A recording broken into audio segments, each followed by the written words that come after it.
है guys, welcome to government jobs Gyan YouTube channel. Guys, आज की इस वीडियो में हम बात करेंगे सीआरपीएफ के recruitment notification online form apply process के बारे में।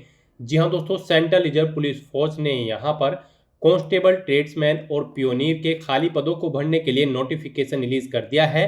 टोटल यहाँ पर 9,195 वैकेंसीज है जिनके लिए ये नोटिफिकेशन रिलीज हुए हैं। कैसे आप इन भर्ती में पार्टिसिपेट करने के लिए अपने फॉर्म अप्लाई कर सकते हो बिना कोई मिस्टेक किए हुए, इसकी पूरी जानकारी हम आपको स्टेप बाय स्टेप रजिस्ट्रेशन से लेकर प्रिंट तक इस वीडियो में देंगे। बस आपको इस वीडियो को स्किप के बिना शुरू से लेकर एंड तक देखना है। उसके बाद वीडियो पसंद आए तो इसे लाइक और शेयर कर दें। चैनल पर नए हो तो इसे सब्सक्राइब कर लें। साथ ही साथ आपको अपना फॉर्म अप्लाई करते हुए जो जो भी प्रॉब्लम फेस हो रही है उन सभी का हल आपको इस वीडियो में मिल जाएगा। कैसे यहाँ पर आपको अपनी पोस्ट सेलेक्ट करनी है, कैसे आपको उनकी इसेंशियल क्वालिफिकेशन की डिटेल देनी है, फोटो, सिग्नेचर और डॉक्यूमेंट आपको कैसे अपलोड करने हैं, कितने केबी में और किस फॉर्मेट में आपको अपलोड करने हैं, सभी जानकारी आपको इस वीडियो में दी जाएगी। बस आपको एंड तक हमारे साथ इस वीडियो में बने रहना है। तो बिना कोई वक्त गंवाए चलिए शुरू करते हैं। साथ ही साथ हम आपको बताएंगे कि कौन सी वो कॉमन मिस्टेक है जिसे करने से आपका फॉर्म रिजेक्ट हो सकता है। इस वीडियो के डिस्क्रिप्शन बॉक्स में आपको हमारी वेबसाइट IND-sarkari-naukri.in के इस पेज का लिंक मिल जाएगा। यहाँ पर आपको इस भर्ती के रिगार्डिंग सभी डिटेल्स प्रोवाइड कर दी गई है।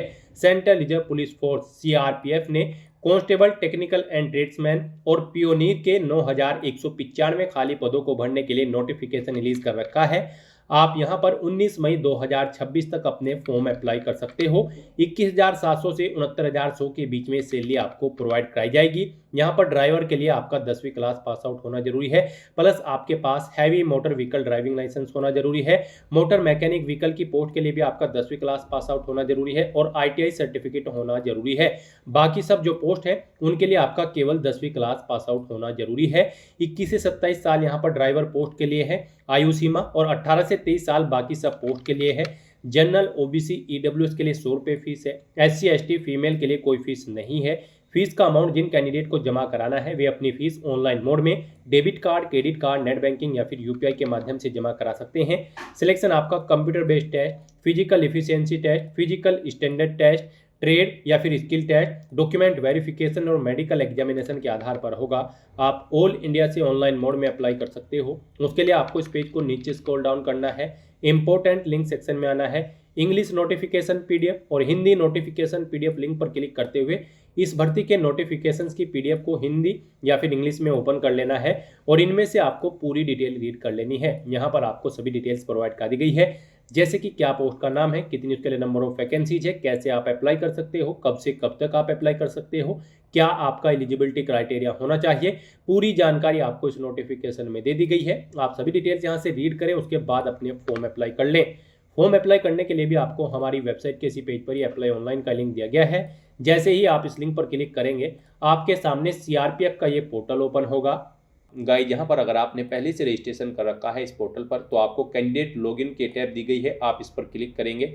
आपके सामने यहाँ पर लॉगिन का इंटरफेस ओपन होगा। इसमें आपको अपना ईमेल एड्रेस एंटर करना है, अपना पासवर्ड आपको एंटर करना है, ये कैप्चा कोड आपको यहाँ पर एंटर करना है और उसके बाद आपको यहाँ पर साइन इन के इस ऑप्शन पर क्लिक करते हुए अपने डैशबोर्ड में साइन इन करके अपना फॉर्म अप्लाई कर लेना है। और अगर आप इस भर्ती के लिए या फिर इस पोर्टल के थ्रू किसी भी भर्ती के लिए फर्स्ट टाइम अप्लाई करने जा रहे हो तो सबसे पहले यहाँ पर आपको अपना रजिस्ट्रेशन करना होगा। उसके लिए गाइज आपको यहाँ पर रजिस्टर की टैब दी गई है, आप इस पर क्लिक करें, आपके सामने रजिस्ट्रेशन का फॉर्म ओपन होगा। अब यहाँ पर आपको अपना फुल नेम एंटर करना है अपनी 10वीं की मार्कशीट के अकॉर्डिंग। उसके बाद आपको अपनी ईमेल आईडी यहाँ पर एंटर करनी है, फिर यहाँ पर आपको अपना मोबाइल नंबर एंटर करना है और उसके बाद गाइज आपको जनरेट OTP के इस ऑप्शन पर क्लिक करना है। फिर यहाँ पर आपके मोबाइल नंबर और ईमेल आईडी पर OTP आए होंगे, वो OTP आपको यहाँ पर एंटर करने हैं और वेरीफाई OTP के ऑप्शन पर क्लिक करते हुए यहाँ पर आपको अपना मोबाइल नंबर और ईमेल आईडी वेरीफाई कर लेने हैं। मोबाइल नंबर और ईमेल आईडी वेरीफाई करने के बाद आपके सामने कुछ इस तरह से जनरल इंस्ट्रक्शंस ओपन होंगे, आपको इन्हें केयरफुली रीड आउट कर लेना है और उसके बाद गाइज आपको फिर क्लोज के इस ऑप्शन पर क्लिक करना है।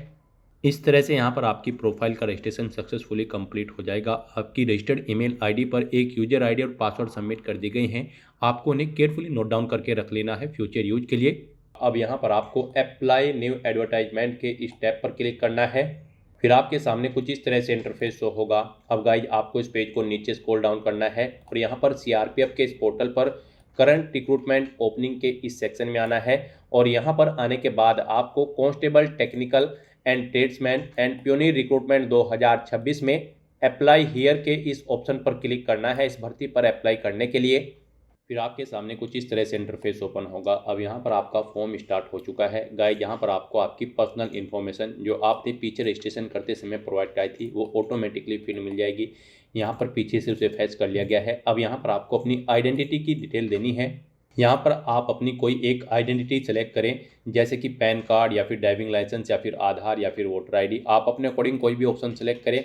उसके बाद यहाँ पर उसका नंबर आप एंटर करें। फिर यहाँ पर उस पर जो आपका नाम अंकित है वो नाम यहाँ पर आप एंटर करें। उसके बाद यहाँ पर आपको अपनी कुछ एडिशनल इन्फॉर्मेशन प्रोवाइड करनी है। यहाँ पर गाइज आपको अपनी डेट ऑफ बर्थ सेलेक्ट कर लेनी है इस कैलेंडर में से। फिर यहाँ पर आपको आपकी उम्र शो कर दी जाएगी इस डेट ऑफ बर्थ के अकॉर्डिंग। फिर आपको अपनी नेशनलिटी यहाँ पर सेलेक्ट करनी है। उसके बाद आपको अपने फादर का नाम एंटर करना है, अपनी मदर का नाम एंटर करना है। यहाँ पर आपकी बॉडी पर कोई कट या तिल का निशान है तो उस पैलेस का नाम यहाँ पर आपको एंटर कर देना है। अपना जेंडर आपको सिलेक्ट कर लेना है। फिर यहाँ पर आपको अपना मैरिटल स्टेटस बताना है, आप मैरिड हो या फिर अनमैरिड हो या फिर डाइवोर्स या फिर विडो। आप अपने अकॉर्डिंग यहाँ पर ऑप्शन सेलेक्ट करेंगे। उसके बाद यहाँ पर आपको अपनी डोमासाइल की डिटेल देनी है। यहाँ पर आपको अपना आपके पास डोमासाइल सर्टिफिकेट है, अगर है तो आप यस करेंगे। और फिर यहाँ पर गाइड आप बताएंगे कि क्या आप अपने मूल राज्य या केंद्र शासित प्रदेश से दूसरे राज्य या केंद्र शासित प्रदेश में प्रवासित हुए हैं, अगर हुए हैं तो आप यस करेंगे। और फिर यहाँ पर आप उसकी डिटेल देंगे, क्या आप अपने मूल राज्य केंद्र शासित प्रदेश से आरक्षण का लाभ उठाना चाहेंगे, अगर चाहेंगे तो यस करेंगे। और फिर यहाँ पर आप स्टेट सेलेक्ट करेंगे, नहीं चाहते हैं और या फिर आप यहाँ पर अपने मूल राज्य या केंद्र शासित प्रदेश से दूसरे राज्य में अगर प्रवासित नहीं हुए हैं तो यहाँ पर आप सिंपली नो ऑप्शन सेलेक्ट करेंगे। फिर यहाँ पर आपको अपना स्टेट सेलेक्ट कर लेना होगा, जिस स्टेट का आपके पास डोमिसाइल है। फिर यहाँ पर आपको अपना डिस्ट्रिक्ट सेलेक्ट कर लेना है उस स्टेट का। उसके बाद यहाँ पर आपको अपना डोमिसाइल का जो प्रमाण पत्र है उसका नंबर यहाँ पर एंटर कर देना है। और गाइज अगर आपके पास डोमिसाइल नहीं है तो आप सिंपली यहाँ पर नो ऑप्शन सेलेक्ट कर लेंगे। उसके बाद यहाँ पर आपको अपनी कैटेगरी की डिटेल देनी है। यहाँ पर आपको अपना रिलीजन सेलेक्ट कर लेना है। उसके बाद आपको अपनी कैटेगरी सेलेक्ट करनी है, आप जिस कैटेगरी से बिलोंग करते हैं। अगर आप रिजर्व कैटेगरी से बिलोंग करते हैं तो फिर यहाँ पर आपको अपना कास्ट सर्टिफिकेट नंबर एंटर करना है। आपके पास आपका जो कास्ट सर्टिफिकेट है वो किस स्टेट का है वो स्टेट आपको सेलेक्ट कर लेनी है। फिर गाइज यहाँ पर आपको जारी करने वाला डिस्ट्रिक्ट यानी कि जिला सेलेक्ट कर लेना है। उसके बाद आपको प्राधिकारी का नाम सेलेक्ट करना है जिसने आपको आपका कास्ट सर्टिफिकेट इशू कराया है, जैसे कि सिटी मजिस्ट्रेट या फिर एडीएम या फिर डीएम। आप अपने कोडिंग ऑप्शन सेलेक्ट करेंगे। जारी करने की जो तिथि है वो यहाँ पर आपको सिलेक्ट कर लेनी है, किस डेट को आपको आपका कास्ट सर्टिफिकेट इशू हुआ है वो डेट आपको सिलेक्ट कर लेनी है। उसके बाद गाइज यहाँ पर आपको अपनी कुछ रिजर्वेशन की डिटेल प्रोवाइड करनी है। यहाँ पर आपको बताना है आप डायरेक्ट एंट्री के थ्रू भर्ती में पार्टिसिपेट करना चाहते हैं या फिर आप ई एक सर्विसमैन हैं। आप अपने अकॉर्डिंग ऑप्शन सेलेक्ट करेंगे। यहाँ पर अगर आप ई एक सर्विसमैन हैं तो आप ई एक सर्विसमैन ऑप्शन सेलेक्ट करेंगे। और फिर यहाँ पर आपको अपना ई एक सर्विसमैन का जो सर्टिफिकेट नंबर है वो एंटर करना होगा। ज्वाइनिंग डेट आपको सिलेक्ट कर लेनी होगी, कब आपने सर्विस ज्वाइन की थी, कब छोड़ी है वो डेट आपको सिलेक्ट कर लेनी होगी। इनके अकॉर्डिंग आपकी सर्विस का टोटल पीरियड यहाँ पर आपको कैलकुलेट करके शो कर दिया जाएगा। और अगर आप ये एक सर्विसमैन नहीं है तो आप डायरेक्ट एंट्री ऑप्शन सेलेक्ट करेंगे। फिर यहाँ पर आपसे पूछा गया है कि क्या आपके खिलाफ कोई आपराधिक मामला लंबित है, अगर है तो आप यस करेंगे, नहीं तो नो ऑप्शन आप सेलेक्ट कर लेंगे। फिर आपसे पूछा गया है कि क्या आपके यहाँ पर 1984 के दंगा पीड़ित परिवार से हैं, अगर हैं तो आप यस करें और नहीं है तो आप नो ऑप्शन सेलेक्ट कर लें। फिर आपसे पूछा गया है कि क्या आपके पास कोई उपलब्धि है यहाँ पर स्पोर्ट्स में, स्पोर्ट्स अचीवमेंट है आपके पास कोई, अगर है तो आप यस करेंगे, उसका विवरण यहाँ पर देंगे, नहीं है तो आप सिंपली नो ऑप्शन सेलेक्ट कर लेंगे। फिर यहाँ पर आपको पोस्ट सेलेक्ट करनी है। आप यहाँ पर कांस्टेबल टेक्निकल एंड ट्रेड्समैन और प्योनियर की किस पोस्ट के लिए अप्लाई करना चाहते हैं वो पोस्ट यहाँ पर आप अपने अकॉर्डिंग सेलेक्ट कर लें। इस तरह से अपने डिटेल्स प्रोवाइड करने के बाद गाइज फिर आपको सेव एंड नेक्स्ट के इस ऑप्शन पर क्लिक करना है। नेक्स्ट यहाँ पर आपको अपने एड्रेस की डिटेल प्रोवाइड करनी है। गाइज यहाँ पर आपको अपना परमानेंट एड्रेस एंटर करना है। यहाँ पर आप अपना परमानेंट एड्रेस एंटर करें। उसके बाद यहाँ पर आपको अपना कोरोस्पोंडेंस एड्रेस एंटर करना है। और अगर आपका कोरोस्पोंडेंस एड्रेस यहाँ पर आपके परमानेंट एड्रेस के अकॉर्डिंग सेम है तो बस यहाँ पर गाइज आपको सेम एज परमानेंट एड्रेस में इस चेकबॉक्स को ओके कर देना है। ऑटोमेटिकली आपका कोरोस्पोंडेंस एड्रेस आपके परमानेंट एड्रेस के अकॉर्डिंग यहाँ पर फिल हो जाएगा। और उसके बाद गाइज फिर आपको यहाँ पर सेव एंड नेक्स्ट के इस ऑप्शन पर क्लिक करना है। नेक्स्ट यहाँ पर आपको अपनी एजुकेशनल क्वालिफिकेशन की डिटेल्स प्रोवाइड करनी है। गाइड यहाँ पर आप ऑफिशियल नोटिफिकेशन में से या फिर हमारी वेबसाइट से चेकआउट कर सकते हो कि किस पोस्ट पर अप्लाई करने के लिए क्या आपकी क्वालिफिकेशन है। यहाँ पर ड्राइवर की पोस्ट पर अप्लाई करने के लिए आपका 10वीं क्लास पास आउट होना जरूरी है और आपके पास heavy motor vehicle driving licence होना जरूरी है। और मोटर मैकेनिक व्हीकल की पोस्ट पर अप्लाई करने के लिए आपका 10वीं क्लास पास आउट होना जरूरी है ITI सर्टिफिकेट के साथ। रिलीवेंट ट्रेड में आपके पास ITI का सर्टिफिकेट होना चाहिए इस पोस्ट पर अप्लाई करने के लिए। बाकी सब जो पोस्ट है यहाँ पर जैसे कि माली, carpenter, tailor, brass band, pipe band, bugler, barber, ये जो बाकी की पोस्ट है इन पर अप्लाई करने के लिए आपका केवल 10वीं क्लास पास आउट होना जरूरी है और यहाँ पर आपको पर्टिकुलर पोस्ट पर वर्किंग नॉलेज होनी जरूरी है। तो यहाँ पर गाइड अब आपको अपनी एजुकेशनल क्वालिफिकेशन की डिटेल देनी है। सबसे पहले यहाँ पर आपको अपनी 10वीं क्लास की डिटेल देनी होगी। सभी पोस्ट पर अप्लाई करने के लिए आपका कम से कम 10वीं क्लास पास आउट होना जरूरी है। उसके बाद जो आपकी हायर क्वालिफिकेशन है वो कुछ भी हो सकती है, जैसे कि ग्रेजुएशन या फिर पोस्ट ग्रेजुएशन या फिर कोई डिप्लोमा, उसकी डिटेल भी आप बाद में प्रोवाइड करेंगे। सबसे पहले यहाँ पर आपको अपनी 10वीं क्लास की डिटेल देनी है। आप यहाँ पर SSC/मैट्रिक/हाई स्कूल ऑप्शन सेलेक्ट करेंगे। उसके बाद अपने 10वीं क्लास का जो सर्टिफिकेट नंबर है वो यहाँ पर आप एंटर करेंगे। पासिंग ईयर आपको सिलेक्ट कर लेना है, कब आपने अपनी 10वीं क्लास पास आउट की है वो ईयर यहाँ पर आप सिलेक्ट कर लेंगे। फिर यहाँ पर आपको अपना स्टेट सिलेक्ट करना है जिससे आपने अपनी 10वीं क्लास पास आउट की है। उसके बाद यहाँ पर आपको बोर्ड का नाम सिलेक्ट करना है जिस बोर्ड से आपने अपनी 10वीं क्लास पास आउट की है। इस तरह से अपनी डिटेल्स प्रोवाइड करने के बाद गाइज फिर आपको यहाँ पर ऐड के इस ऑप्शन पर क्लिक करके अपनी ये क्वालिफिकेशन की डिटेल यहाँ पर आपको ऐड कर देनी है। उसके बाद यहाँ पर आपने अगर कोई और भी क्वालिफिकेशन कर रखी है जैसे कि 12वीं या फिर कोई डिप्लोमा या फिर ग्रेजुएशन या फिर पोस्ट ग्रेजुएशन या फिर कोई सर्टिफिकेशन या फिर ITI, तो उसकी डिटेल भी यहाँ पर आप सेम ऐसे ही प्रोवाइड कर सकते हैं। मान लीजिए यहाँ पर आपने ITI कर रखी है, आप ITI ऑप्शन सेलेक्ट करेंगे, उसका अपना ITI का सर्टिफिकेट नंबर यहाँ पर आप एंटर करेंगे। कब पास आउट किया है आपने ITI वो ईयर आप सिलेक्ट कर लेंगे। किस स्टेट से पास आउट की है वो स्टेट आप सिलेक्ट करेंगे और फिर यहाँ पर बोर्ड या फिर यूनिवर्सिटी का नाम देंगे जिससे आपने अपनी ITI पास आउट की है। और उसके बाद आप यहाँ पर ऐड के ऑप्शन पर क्लिक करते हुए अपनी क्वालिफिकेशन की डिटेल ऐड कर देंगे। तो इस तरह से यहाँ पर आपको 1 बाय 1 करके अपनी सभी क्वालिफिकेशन ऐड कर देनी है जो भी क्वालिफिकेशन आपने कर रखी है।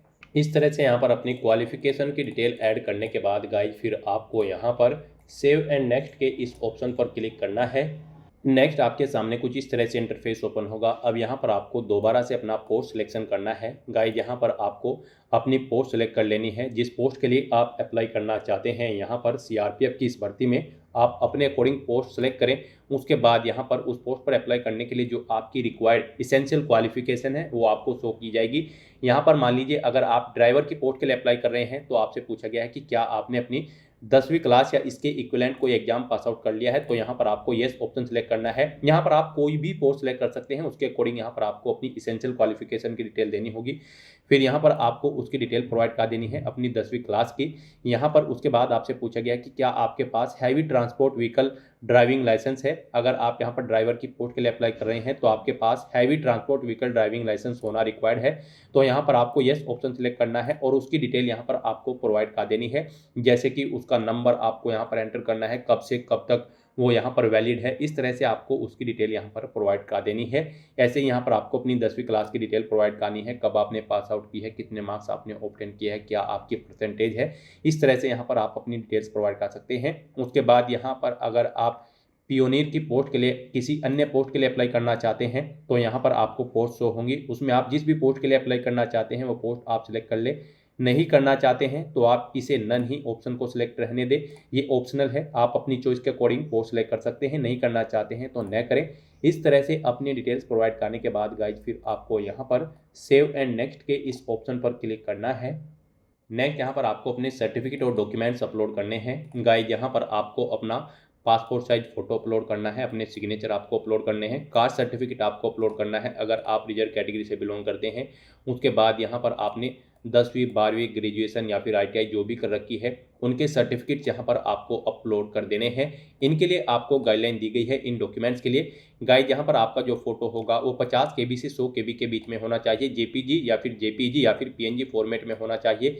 सिग्नेचर भी आपके 50 KB से 100 KB के बीच में होने चाहिए, JPG, JPEG या फिर PNG फॉर्मेट में होने चाहिए। और बाकी के जो सर्टिफिकेट है वो यहाँ पर 100 KB से 500 KB के बीच में होने चाहिए और ये JPG, JPEG या फिर PNG या फिर PDF फॉर्मेट में होने चाहिए। तो यहाँ पर आपको अपने इन डॉक्यूमेंट्स को अपलोड करने के लिए क्लिक हियर टू अपलोड के ऑप्शंस पर क्लिक करना है, फाइल को सिलेक्ट कर लेना है और 1 बाय 1 करके अपने इन सभी डॉक्यूमेंट्स को यहाँ पर आपको अपलोड कर देना है। उसके बाद आपको इस चेकबॉक्स को ओके करना है और फिर गाइड सेव एंड नेक्स्ट के इस ऑप्शन पर क्लिक करना है। नेक्स्ट यहाँ पर आपने पीछे अब तक जो डिटेल प्रोवाइड कराई है उसका पूरा प्रीव्यू आपको शो कर दिया गया है। आपको सभी डिटेल्स केयरफुली चेकआउट करनी है। इस पेज को नीचे स्क्रॉल डाउन करना है और यहाँ पर गाइज अब आपको अपना पैलेस एंटर करना है, जिस पैलेस से आप बिलोंग करते हैं। उसके बाद यहाँ पर आपको अपना सेंटर सेलेक्ट करना है, आप जिस सेंटर पर एग्जाम में पार्टिसिपेट करना चाहते हैं या फिर इस भर्ती का जो टेस्ट होंगे यहाँ पर फिजिकल टेस्ट वगैरह या मेडिकल टेस्ट उनमें आप पार्टिसिपेट करना चाहते हैं वो सेंटर यहाँ पर आप सिलेक्ट करें। उसके बाद यहाँ पर आपको एप्लीकेशन फीस के अमाउंट की डिटेल प्रोवाइड कराई जाएगी। गाइस यहाँ पर अगर आप रिजर्व कैटेगरी से बिलोंग करते हैं, आप SC ST या फिर फीमेल कैंडिडेट हैं तो आपको कोई फीस जमा नहीं करानी है और अगर आप जनरल OBC या फिर EWS कैंडिडेट हैं तो आपको 100 रुपये फीस के रूप में जमा कराने होंगे। लेकिन यहाँ पर 47 रुपये पोर्टल चार्ज सभी कैंडिडेट को जमा कराना होगा, 47 रुपये 20 पैसे। तो यहाँ पर आपको अपना ये पोर्टल चार्ज जमा कराना है। अब यहाँ पर आपको पेमेंट गेटवे में HDFC bank PG option select करना है। उसके बाद आपको ये चेकबॉक्स ओके करना है और फिर गाइज आपको यहाँ पर पे नाउ के इस ऑप्शन पर क्लिक करते हुए अपना फीस पेमेंट करना है। फिर आपके सामने फीस पेमेंट का ये इंटरफेस ओपन होगा। गाइज यहाँ पर आप debit card, credit card, net banking या फिर UPI के माध्यम से अपना फीस पेमेंट कर सकते हो। आपके लिए यहाँ पर सबसे बेस्ट और ईजी ऑप्शन UPI का रहेगा, तो आप UPI के इस ऑप्शन पर क्लिक करें। उसके बाद आपके सामने कुछ इस तरह से इंटरफेस ओपन होगा। अब यहाँ पर आप जनरेट QR के इस ऑप्शन पर क्लिक करें, ये QR कोड आपको शो होगा। आप इसे अपने UPI से स्कैन करें और अपना फीस पेमेंट कर दें। सक्सेसफुली फीस पेमेंट करते ही यहाँ पर आपके एप्लीकेशन फॉर्म की सभी टास्क कंप्लीट हो जाएगी, आपका फॉर्म सक्सेसफुली सबमिट हो जाएगा। फिर आपको अपने फॉर्म का एक हार्ड कॉपी या फिर सॉफ्ट कॉपी प्रिंट आउट ले लेना है फ्यूचर यूज के लिए, फ्यूचर रेफरेंस के लिए। और फिर आप अपने डैशबोर्ड में जाकर भी अपने एप्लीकेशन फॉर्म का स्टेटस चेकआउट कर सकते हो कि वो सक्सेसफुली सबमिट हो चुका है या फिर नहीं। तो दोस्तों ऐसे आप CRPF कांस्टेबल, ट्रेड्समैन और पियोनियर की इस भर्ती के लिए अपने फॉर्म अप्लाई कर सकते हो बिना कोई मिस्टेक किए हुए। आज की इस वीडियो में बस इतना ही। आई होप ये वीडियो आपको पसंद आई होगी। अगर पसंद आई हो तो इसे लाइक और शेयर करें, चैनल पर नए हो तो इसे सब्सक्राइब कर लें। Thanks for watching.